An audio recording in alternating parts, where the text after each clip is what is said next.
versículos 6 y 7 de Pedro capítulo 5. Primera de Pedro 5, versículos 6 y 7, pero para el contexto leeremos también el 5.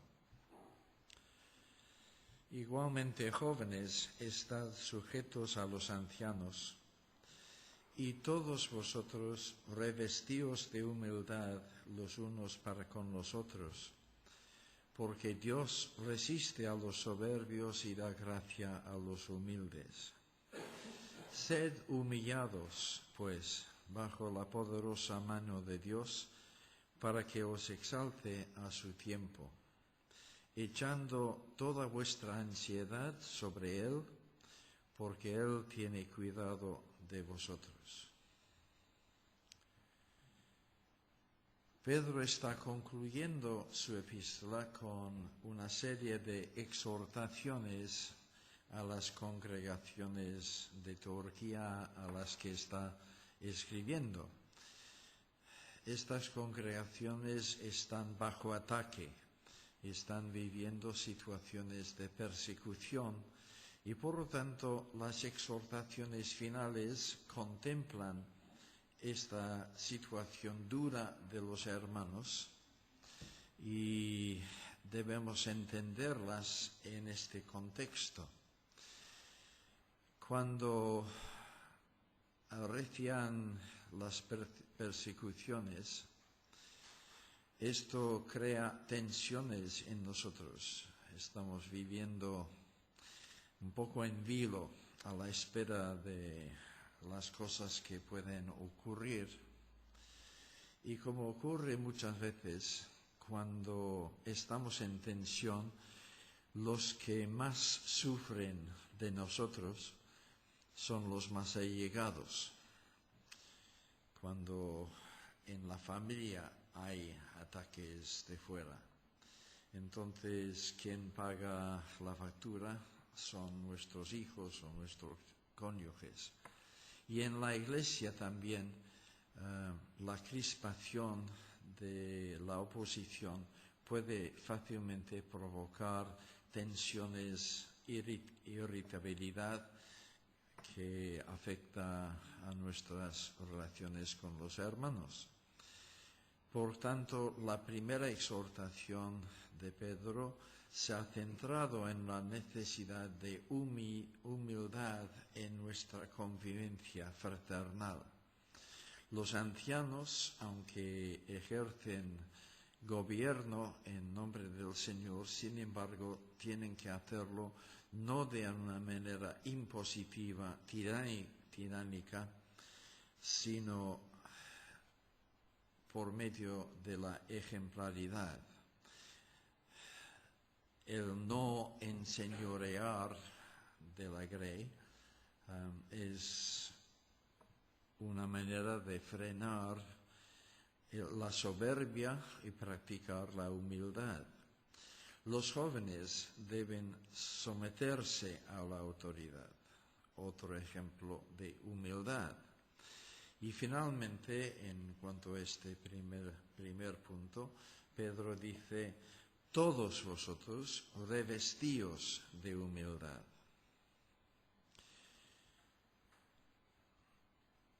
En los versículos 6 y 7, el énfasis cambia un poco. Todavía Pedro está hablando de humildad, pero no ahora humildad en nuestras relaciones fraternales, sino humildad delante de Dios. Y podríamos decir, bueno, ¿quién de nosotros va a ser orgulloso delante de Dios? Pero la humildad delante de Dios consiste en muchas cosas, pero quizás mayormente en este contexto social, en la aceptación sumisa de su providencia. Tenemos que comprender que cuando viene oposición o persecución, en este caso, más allá de los seres humanos que nos complican la vida, está la soberanía de Dios.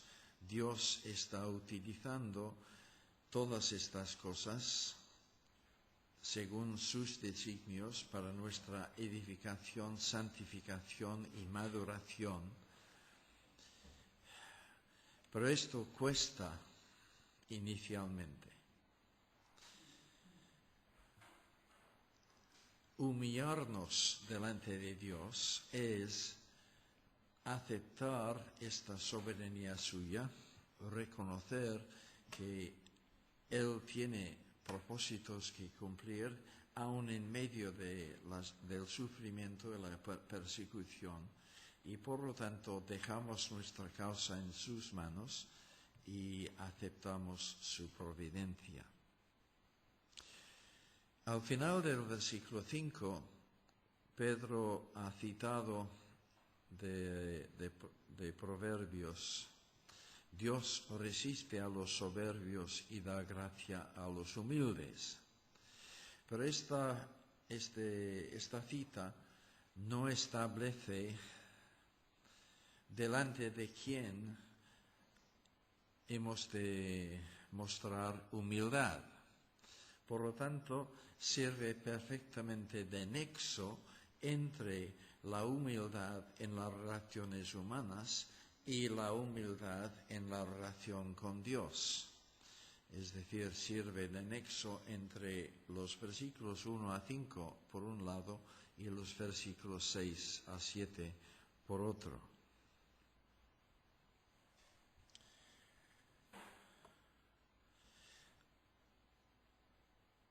Y efectivamente, en esta nueva sección, el apóstol nos va a hablar de cómo debe ser nuestra reacción frente a la providencia de Dios cuando ésta incluye el sufrimiento, la persecución y nos induce perplejidad en primera instancia.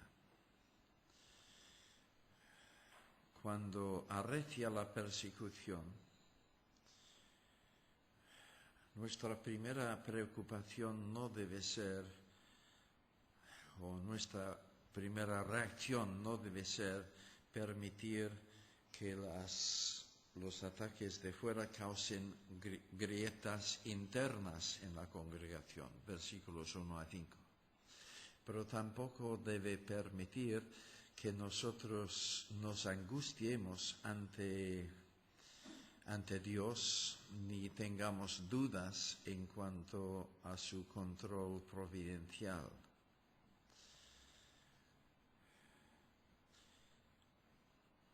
Si te han echado a la arena y se están acercando los leones, supongo que es muy humano, muy natural gritar: Dios, ¿dónde estás? ¿Por qué permites esto?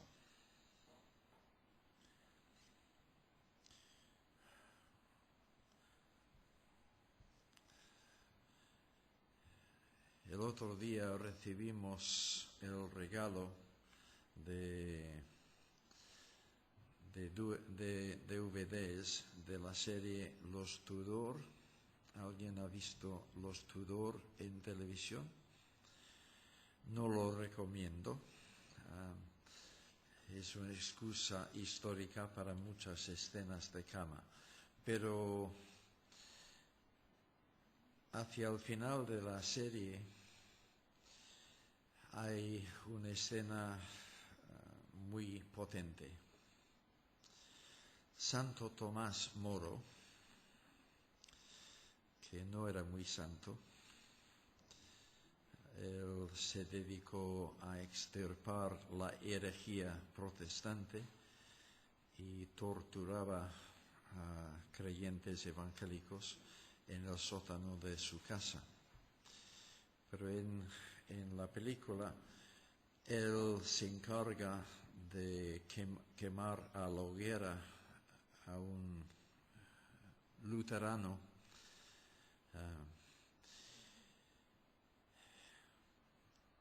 Y la potencia de la escena es que este hombre, cuando están a punto de prender fuego a la hoguera, empieza a citar de memoria el Salmo 23.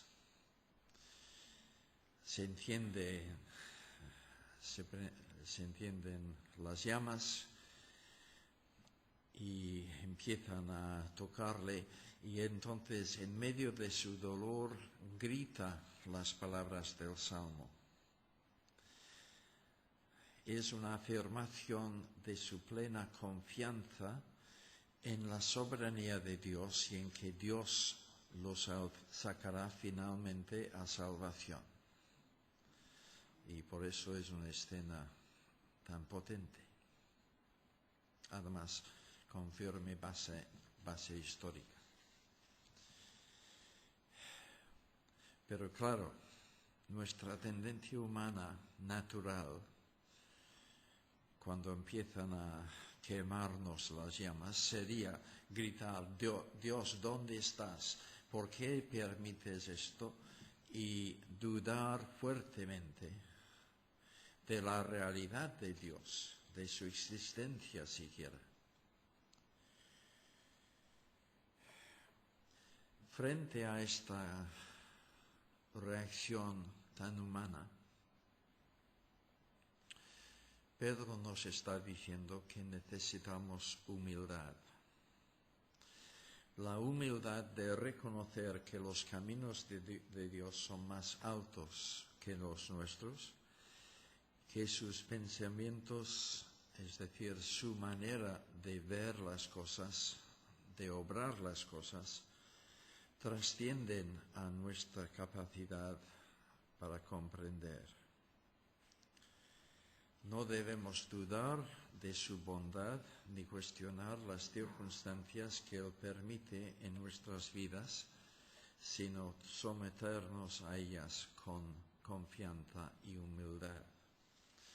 A este respecto es importante comprender que el verbo empleado por Pedro, el imperativo al principio del versículo 6, está en forma pasiva, no en forma reflexiva. No es humillaos, como en la mayoría de versiones, sino sed humillados, como en la versión textual. No es que yo tenga que humillarme, esta no es la cuestión.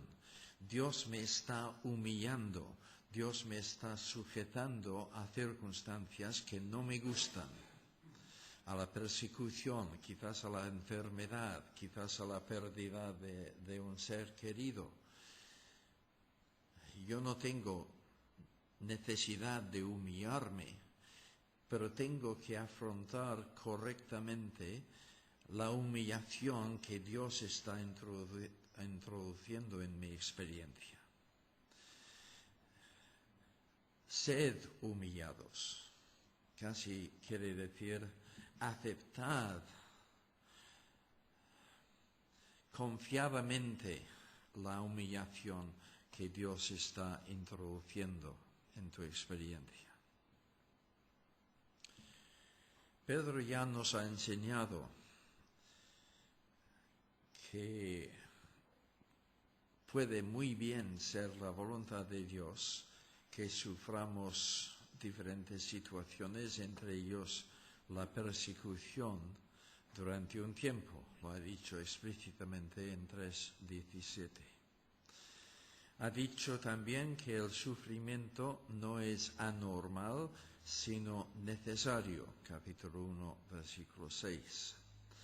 Una parte habitual del proceso de nuestra santificación. Ha enseñado que el fuego de las aflicciones tiene un efecto purificador en el creyente y que en todo caso tenemos que asumir el patrón de la vida cristiana que vemos en Cristo mismo. el patrón de sufrir injustamente aquí con la esperanza de que Dios nos vindique y nos lleve a la gloria finalmente. Lo hemos visto también en el caso de los pastores, en los primeros versículos de este capítulo. Ahora tienen que ejercer un ministerio que no es fácil, pero finalmente recibirán la corona inmarcesible de la gloria.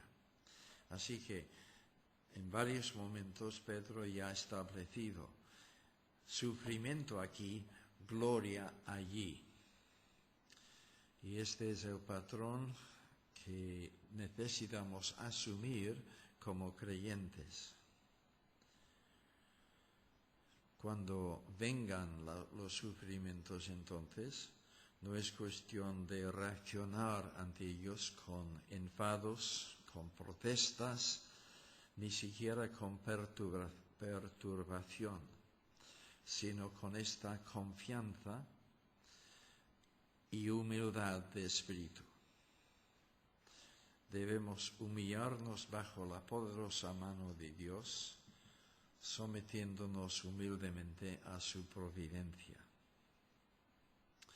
Y por supuesto, la mano poderosa de Dios es una espada de dos filos, que puede actuar para nuestra salvación y liberación de las aflicciones, o para nuestro juicio y corrección por medio de las aflicciones. La mano poderosa de Dios puede traer bienestar o puede traer aflicción. Su mano rescató de Egipto a los hijos de Israel y los guió por el desierto a la tierra prometida. Y el libro de Éxodo se refiere una y otra vez a la mano de Dios.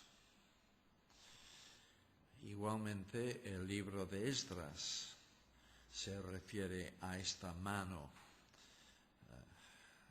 la providencia de Dios, al sacar a los exiliados de Babilonia y conducirlos de nuevo a Jerusalén.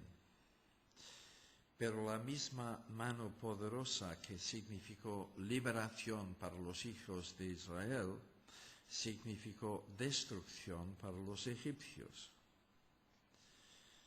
Igualmente, por la mano poderosa de Dios se ha forjado el camino de nuestra liberación y salvación. Pero esta misma mano poderosa condujo a Jesús al padecimiento de la cruz. No estoy inventándome cosas. En Hechos 4, versículos 27 y 28, Pedro dice que fue por la mano y el designio de Dios como Cristo fue llevado a la cruz. Igualmente, el creyente puede pasar por una mezcla de experiencias de la mano de Dios en su vida. Algunos pueden ser de liberación, de sanidad, de salvación y de bendición, mientras que otras son para juicio, 4:17, y para nuestra corrección. Todas estas circunstancias variadas son manifestaciones de la mano de Dios.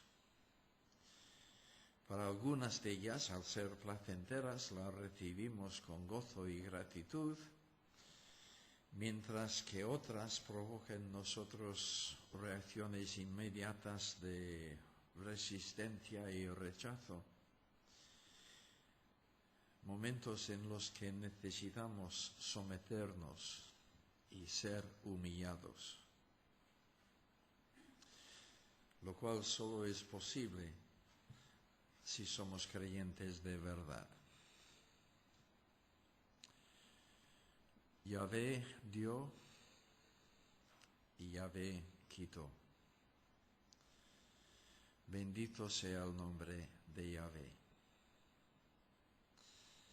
Estas fueron las palabras del gran creyente Job ante la primera oleada de sufrimientos en Job 1:21.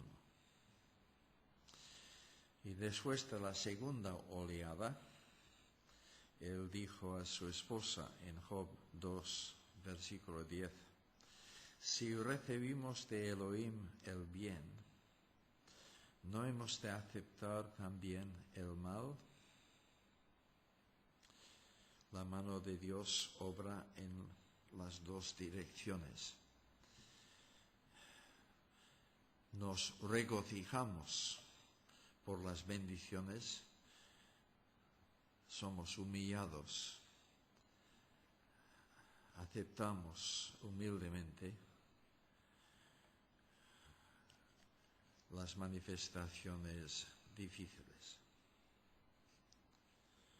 Así que ser humillados es cuestión de aceptar la providencia divina sin rechistar, nos guste o no. Es cuestión de afirmar nuestra confianza en la bondad y la sabiduría de los designios divinos, aun cuando estos nos traen dolor y perplejidad. Es cuestión de someternos voluntariamente a la voluntad de Dios, aunque ésta nos lleve a la cruz. Es decir, ser humillados en nuestro texto es el equivalente de permanecer bajo la disciplina en las exhortaciones de Hebreos capítulo 2, explícitamente en el versículo 7. Sin embargo, no somos musulmanes. No nos resignamos pasivamente ante Alá, sino que como creyentes tenemos asumido este principio de sufrimiento aquí, gloria allí, y aceptamos humildemente los sufrimientos de ahora, sabiendo que ellos nos están preparando para la gloria venidera. Nos sometemos porque sabemos que la misma mano que nos impone tribulaciones y sufrimientos aquí y ahora nos exaltará a su tiempo. A su tiempo es una frase que admite diferentes posibilidades. La mayoría de comentaristas supone que la referencia es al día final, la parusía, cuando se manifieste Cristo. Pero es posible entenderlo de una forma más amplia. Dios tiene su tiempo para todos nosotros y puede ser que en esta vida Dios nos traiga a vindicación y nos saque del túnel de las aflicciones y nos conduzca por pastos verdes. Pero si no es en esta vida, sí que tenemos esta gloriosa esperanza de vindicación final.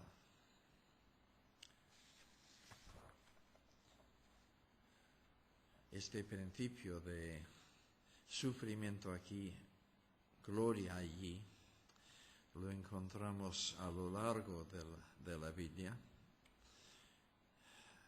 Jesús mismo enseñó a sus discípulos en Lucas 14:11. Todo el que se enaltece será humillado, y el que se humilla será enaltecido. Hermanos, debemos saber que en esta vida quizás, pero en la vida del más allá con plena seguridad, si somos fieles, habrá galardón, habrá herencia, habrá vindicación y recompensa después de este valle de lágrimas. Así que, sed humillados. Pero ¿cómo se expresa en la práctica esta actitud de humildad ante la mano poderosa de Dios? Como acabo de decir, no es por medio de una mera actitud de resignación, de decir, bueno, ¿qué remedio? Afrontar el sufrimiento como mejor podamos.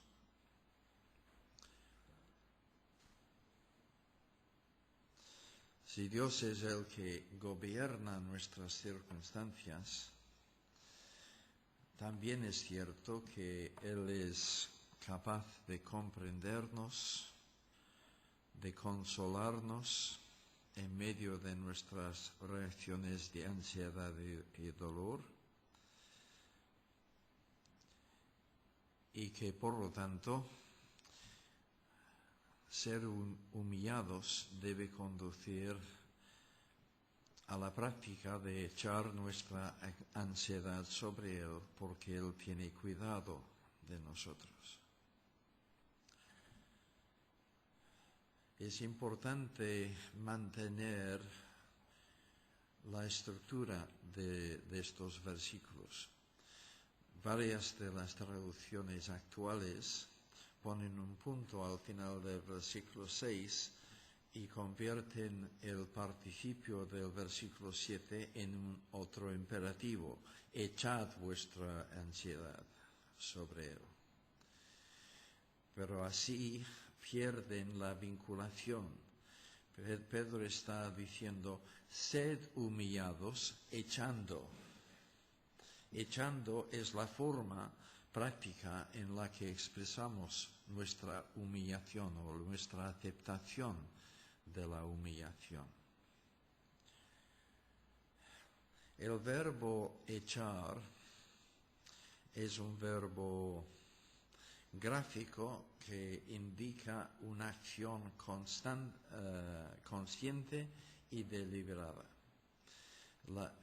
Solo aparece una vez más en todas las Escrituras, es en Lucas 19:35, cuando los discípulos echaron sus mantos sobre el pollino que iba a llevar a Jesús a Jerusalén. Echar el manto encima es una acción concreta y deliberada. Asimismo, echar nuestras ansiedades sobre Dios no es soportar las ansiedades recordando vagamente que hay un Dios en el cielo. Es afrontar nuestras ansiedades, identificarlas y luego, por así decirlo, cogerlas, tomarlas y colocarlas conscientemente sobre las espaldas de Dios, que son muy anchas y fuertes.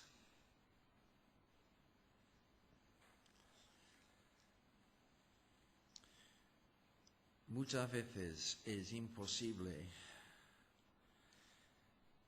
quitar de en medio la causa de nuestra tribulación, pero sí podemos liberarnos del efecto que la tribulación produce en nosotros, la ansiedad.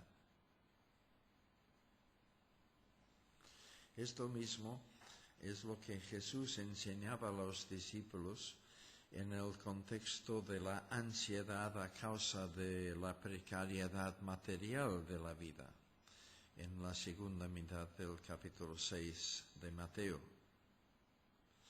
Pero Jesús también enseñaba a sus discípulos que no debían ser ansiosos en momentos de persecución. Llevados ante tribunales, no debían preocuparse por lo que iban a decir, porque la palabra necesaria sería dada oportunamente. Esto en Mateo 10:19. Y este es el mismo contexto en que Pedro está hablando a sus lectores. La ansiedad en medio de la persecución viene cuando pensamos que nosotros tenemos que defendernos, nosotros tenemos que torear la situación y no sabemos bien cómo hacerlo. Pero nuestras almas están en manos del Creador fiel. 4:19. En manos de aquel que nos ha cuidado y preservado hasta aquí. Y por lo tanto colocamos nuestras ansiedades sobre sus fuertes espaldas, a sabiendas de que Él realmente cuida de nosotros. Escuchemos a este respecto el testimonio de Pablo en 2 Corintios capítulo 1, versículos 8 a 10.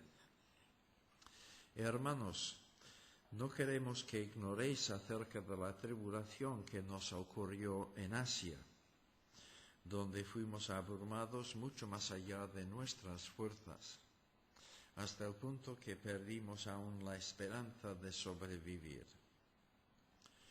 Pero tuvimos en nosotros mismos la respuesta de muerte, para que no estemos confiados en nosotros mismos, sino en Dios que resucita a los muertos, el cual nos libró de tan gran muerte y nos librará, en quien hemos esperado y aún nos librará. Notemos bien que la esperanza de Pablo no fue depositado en el Dios que libra de la persecución, porque Dios no siempre libra de la persecución, sino en el Dios que resucita a los muertos. Como ya vimos en torno a 4:19, debemos encomendar nuestras almas a Dios. Sabemos que los hombres pueden hacer daño e incluso destruir nuestros cuerpos, si Dios así lo consiente. Pero Dios es el protector, el preservador de nuestras almas, y encomendar nuestras almas al Creador casi es lo mismo que echar nuestra ansiedad sobre Él. Es confiar en sus promesas, en que más allá de todo el mal que nos pueda ocurrir aquí abajo, hay salvación final. Esta es la misma lección que Pablo intentó enseñar a los filipenses. Por nada estéis angustiosos. Antes bien, por la oración y la súplica, en todo sean conocidas ante Dios vuestras peticiones con acción de gracias.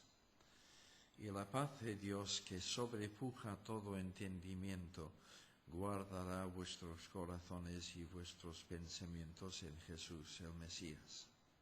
Filipenses 4, 6 y 7. Pero de hecho es un énfasis bíblico que se remonta al Antiguo Testamento, por ejemplo, en las palabras de Isaías 26:3. Tú guardarás en completa paz a aquel cuyo pensamiento en ti persevera, porque en ti ha confiado. Isaías no menciona situaciones explícitas de ansiedad, pero se sobreentiende que el creyente está pasando por el tubo, pero en medio puede descubrir la perfecta paz de Dios si en vez de mirar la tormenta, mira más allá de la tormenta a Dios mismo y confía en Él. Y ahora Pedro quiere inculcar este mismo principio, esta misma confianza en sus lectores. En realidad, el hecho de que Dios sea el que nos cuida debe ayudarnos no solamente a aceptar sin cuestionamientos su providencia divina, sino también a practicar la humildad en nuestras relaciones humanas.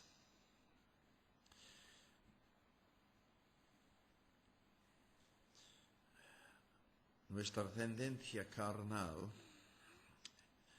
en todas las esferas, pero concretamente en nuestra participación en la Iglesia, es a barrer para adentro, a utilizar relaciones para nuestro propio provecho, cuando tendríamos que estar pensando en los intereses de los demás, en el bien de los demás, pero en nuestra carnalidad muchas veces estamos pensando en mí mismo, en cómo yo estoy cayendo ante los demás, en lo que ellos podrían ayudarme a mí.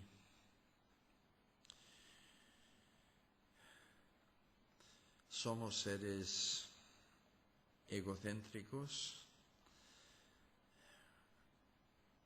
y por lo tanto soberbios, arrogantes en este sentido, en vez de ser humildes buscando el bien del otro. Muchas veces esta tendencia nuestra viene aumentada por un sentido de inseguridad de cara al futuro. ¿Quién me va a cuidar a mí?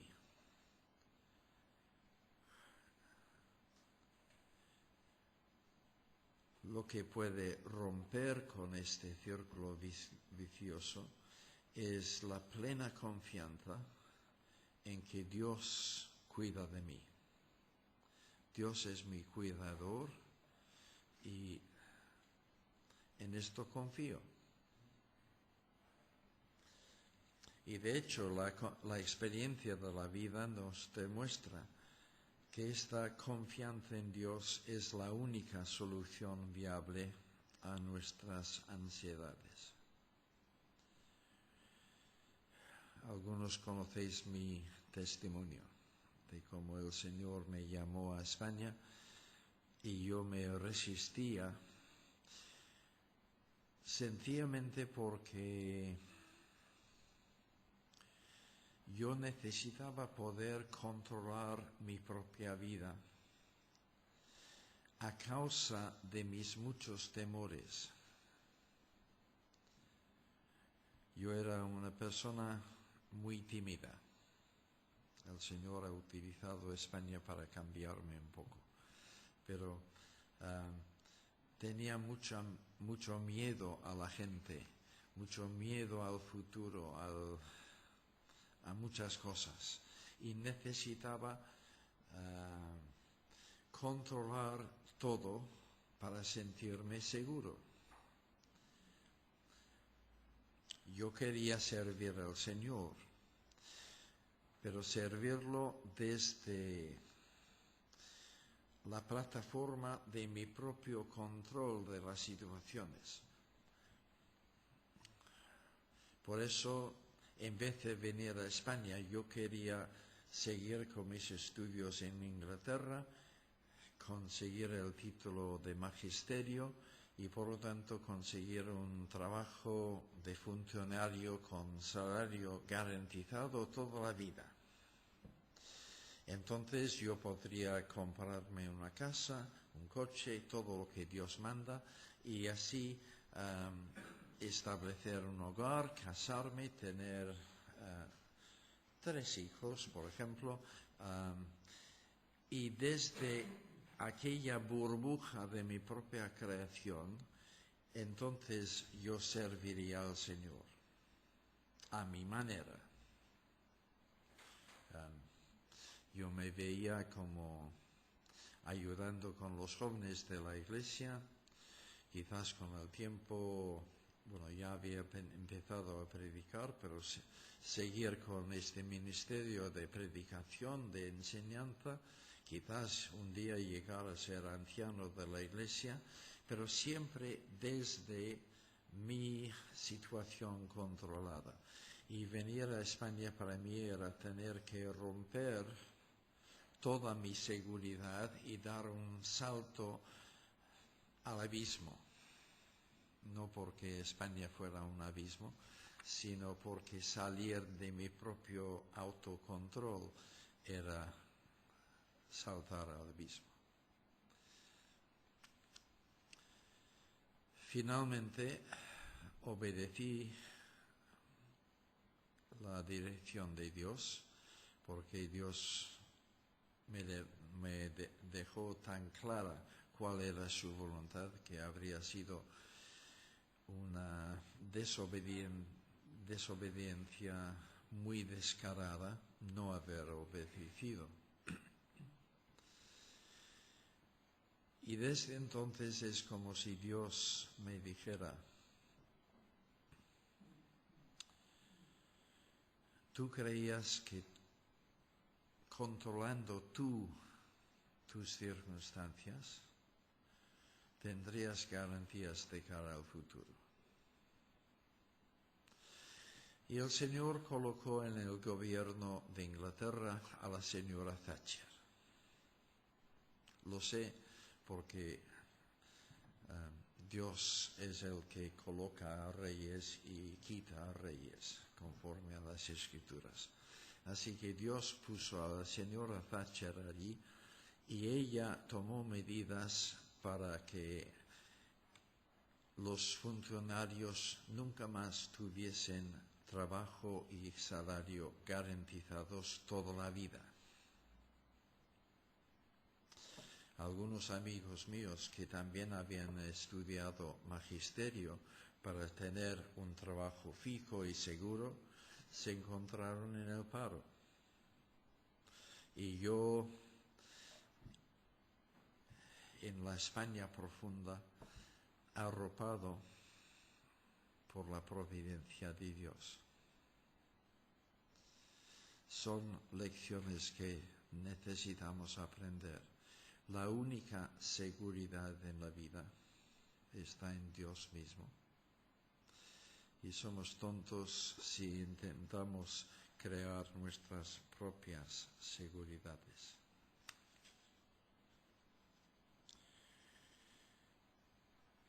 Una idea final.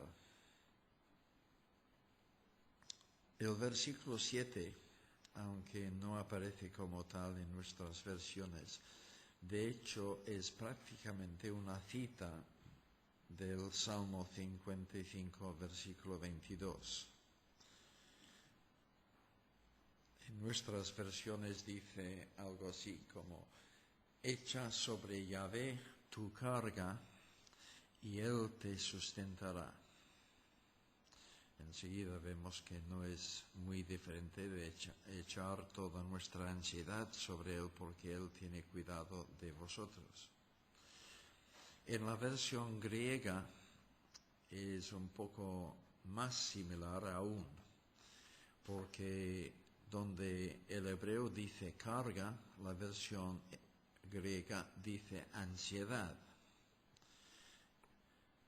Echa sobre Yahvé tu ansiedad y Él te sustentará. Él te sustentará es interpretado por Pedro como Él tiene cuidado de vosotros, pero la idea es la misma esencialmente.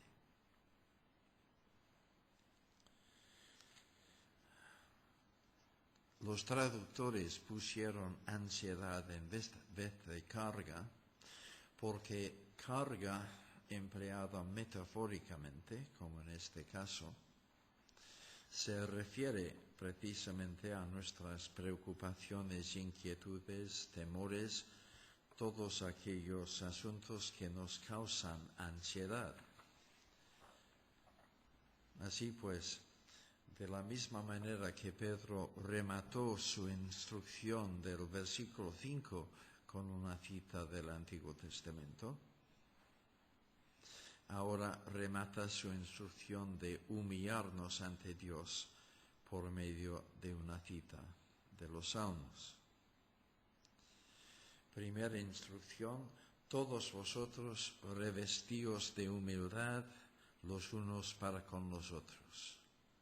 Apoyado por una cita, Dios resiste a los soberbios y da gracia a los humildes.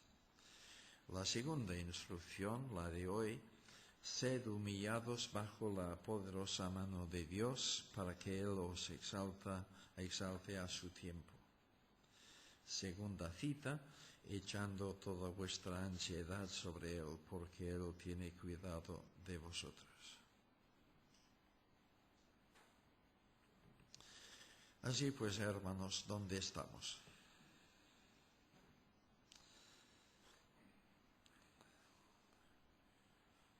Supongo que nadie de los presentes está conociendo tribulación ni problemas de ningún tipo.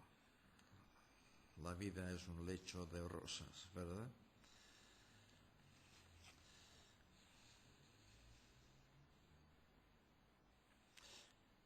En medio de nuestras dificultades, ¿hemos perdido confianza en Dios? ¿Estamos íntimamente cuestionando la sabiduría de su providencia, la bondad de su providencia?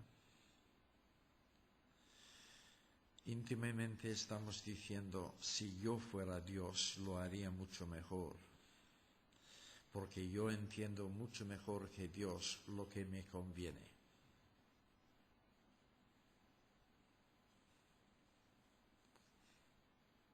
Quizás no lo expresemos con estas mismas palabras,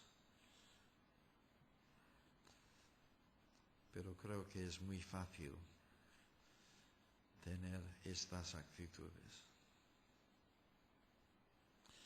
Y quizás especialmente cuando tenemos que afrontar situaciones muy injustas de violencia contra nosotros en medio de la persecución. Bueno, el apóstol Pedro, que él mismo sabía lo que era pasar por esta clase de situaciones, nos pide: sed humillados. Quita de en medio esta reacción de resistencia, de protesta, de rechazo. Admite que Dios es tu Señor y tu Creador y que Él sabe lo que es mejor para ti. Sométete. Esto no quiere decir que tengas que llamar buenas las acciones malas de los hombres. No, sabes que hay un Dios en el cielo que finalmente dará el pago a todos. Pero precisamente porque sabes esto, sométete. Sométete echando sobre Él tus temores, tus preocupaciones, tus ansiedades. Porque Él verdaderamente es tu cuidador, tu protector. Puede conducirte al valle de la sombra de la muerte. Pero aún allí tendrás el consuelo de su cayado. No va a dejarte. Y finalmente, la persecución puede hacer daño a tu cuerpo, pero tu alma está en sus manos. Su mano poderosa, su mano omnipotente. Nadie puede quitarte de su mano. Y gracias, Señor, te damos por esta convicción, por esta confianza. Queremos encomendarnos mutuamente a tu cuidado hasta volvernos a ver, pidiendo que nos sostengas en medio de las tormentas que sin duda estamos pasando. Y ayúdanos a no perder nuestra plena confianza en ti y en la bondad de tu providencia. En el nombre de Jesús. Amén.